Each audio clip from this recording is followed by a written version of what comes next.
Good morning. It's Sandy, and it's great to see everybody this morning. And I'm a little bit later than normal, but I'm so excited about what we're going to chat about today. Please tell me hello. Make a comment below if you would, and let me know that you're here. And if you got a friend that you want to tag them, and hopefully they'll come in and pop in too. And just so excited about today. I'm going to talk a little bit about the fact that I'm embarrassed that I, for 30 years, underappreciated my awesome spouse. And many of you may know him, my husband Mike. He honestly is awesome. Let me tell you who he is first of all, so you can tell how badly I underappreciated him. And then I'm going to tell you what changed in my life. Something really dramatic changed. And so I think you'll be interested in it. And it might be something that, would even encourage you to maybe make a little change too. But great to see everybody popping on. My husband Mike is really and truly the kindest man I've ever met. He is generous. He is kind. He is nice. He's gentle. He loves God. He loves me. He's been an absolutely awesome father to our 4 kids. And he is a great granddad to our 5 grandgirls. He loves me. We have loved each other from the time that we got to know each other. Really, more than loved him, I really respected him. He is just a phenomenal person of character and integrity. He's brilliant.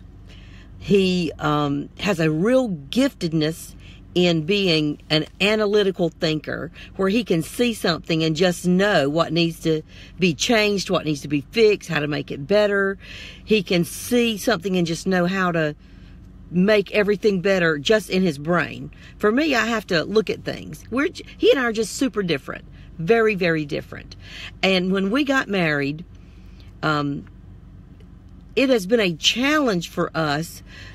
We've been happily married for now 36, almost 37 years, but it was a challenge for us because we're so extremely different. If any of you have ever taken the Myers-Briggs test, there's 16 areas where you can see how compatible you are, to know what your strengths are and your weaknesses are and kind of how you tick.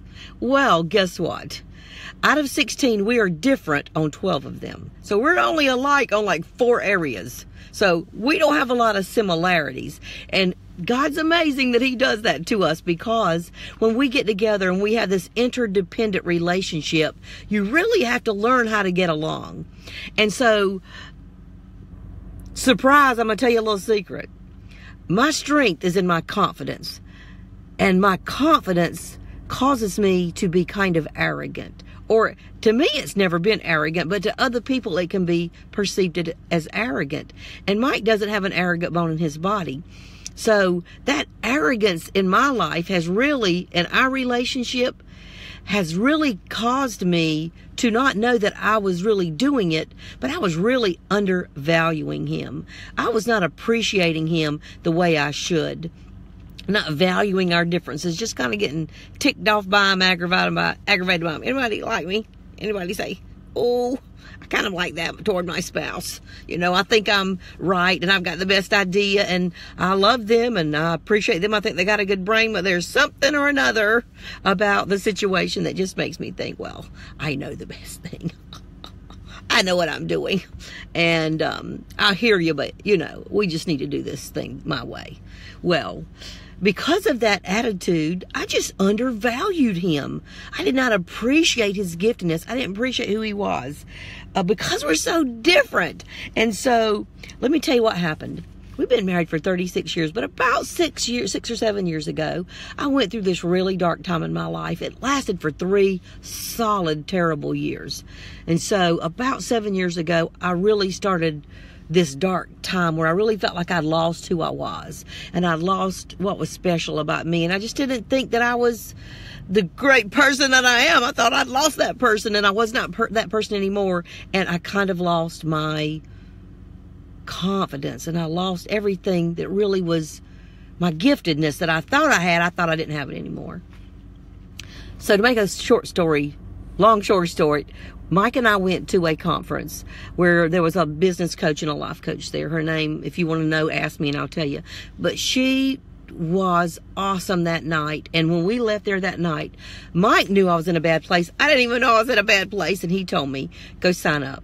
Go to the back, pay her the money, and sign up. So it's like, really? Are you sure? He said, yes. Go to the back, go pay her, and sign up. Well, for him to part with his money is a big deal for him. So I went back there, and I paid her the money, and I got signed up with her. And she really is a business coach. But you know, your business is only as good as your life is. So really, she was a life coach more than anything. So I got God on my side, and I got this life coach on my side. And I really start digging in, and I start working on myself. And I'm telling you, I analyzed every area of my life. I'm talking about money, how I thought about money, how I thought about relationships, how I thought about my business, how I thought about all the parts of my business. I thought about everything. And so I really did my work. I'm telling you, I worked. I was fighting for my very life. And I fought and I fought, and I just got so much better and so much better and so much better. And I thought, really, Sandy, you have kind of gotten this thing under control now. So it was on a day, I remember exactly where it was. It was in my kitchen. The table, Mike was sitting on one side of the table. I was sitting at the other side of the table. And I was listening to my life coach do a session. And all these people are listening. So, you know, we listen to her. It's on mute. She doesn't hear any of us talk. So Mike is asking me questions. And we're kind of having a conversation while she's talking and doing this life coaching session. And all of a sudden, Mike and I broke into this knockdown, drag out. Well, not physically, but, you know, knockdown, drag out, fussing episode where it was like, what is going on? I am on a life coaching situation with my life coach, and here I'm in the middle of a knockdown, drag out argument. That's the last thing that should happen when you're calm, cool, and collected. Do you know what I'm saying? Well, when that call was over, I really had to go get by myself and say, Sandy, what in the world is going on? And I realized I'd gotten better in just about every area of my life except one. And that was with the person that I loved the most. And that person was my husband.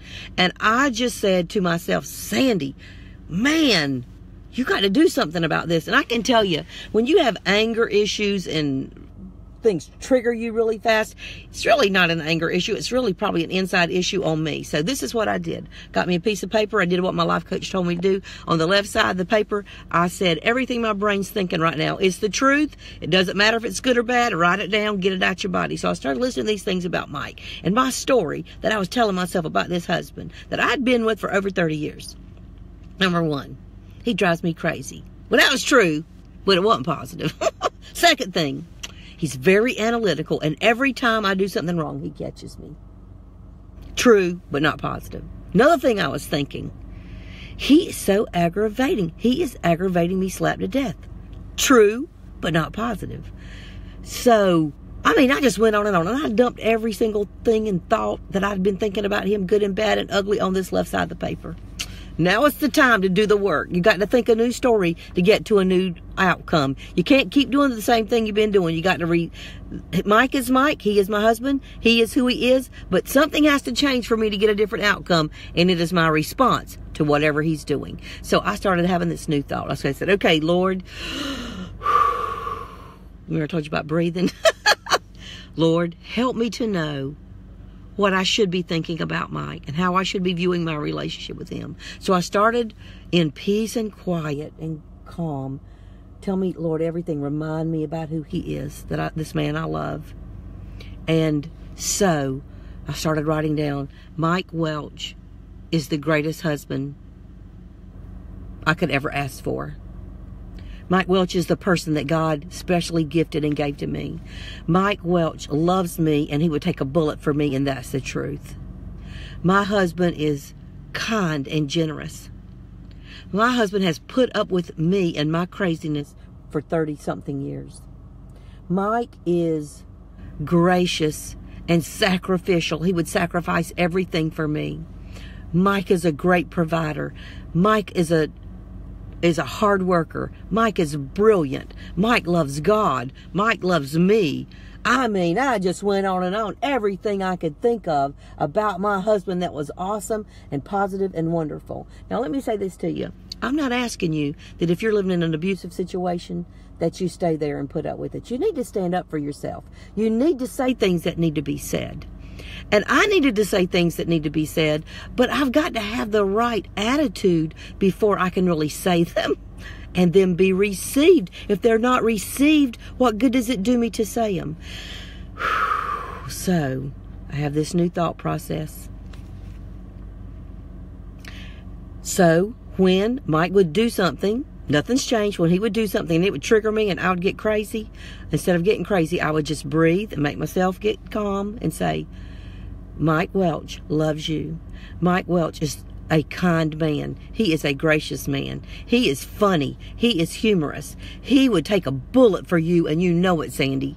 He is smart. He's brilliant. He's hardworking. He's a great provider. He loves God. He loves you. He loves these kids of yours. He loves these grandkids. He is awesome. So I would just keep going and going with the things that I valued and appreciated about him until I could get my mind shifted from that bad, triggered, angry place to a place of gratitude.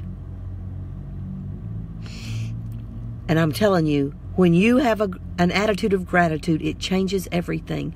But you have to write down the old junk and write you a new story of gratitude. What are you saying today? I really challenge you. Look at the person you love the most that you're treating the worst. What are you grateful for about them? Let your mind and your anger and your body and your emotions shift from that bad place to a great place. And know that it can get better. And I can tell you today, after I started doing that, it was like night and day. Not in him, but in me. But something with my kindness and my graciousness and my gratitude shifted something in him. And your whole relationship will get better. Somebody has to start. Let it be me. And let it be today. And I can tell you, our relationship has never been better. And the anger and the episodes just don't happen anymore like they used to have, because we both are getting better. I love him, he loves me, and I'm so thankful for my darkness that I went and started doing my personal work to figure out what was needed to get better with me, and it got better, and everything in my life has changed, and I'm so thankful for it. I hope you guys have a great day. Go value somebody and show some appreciation. Have an awesome week. Bye-bye.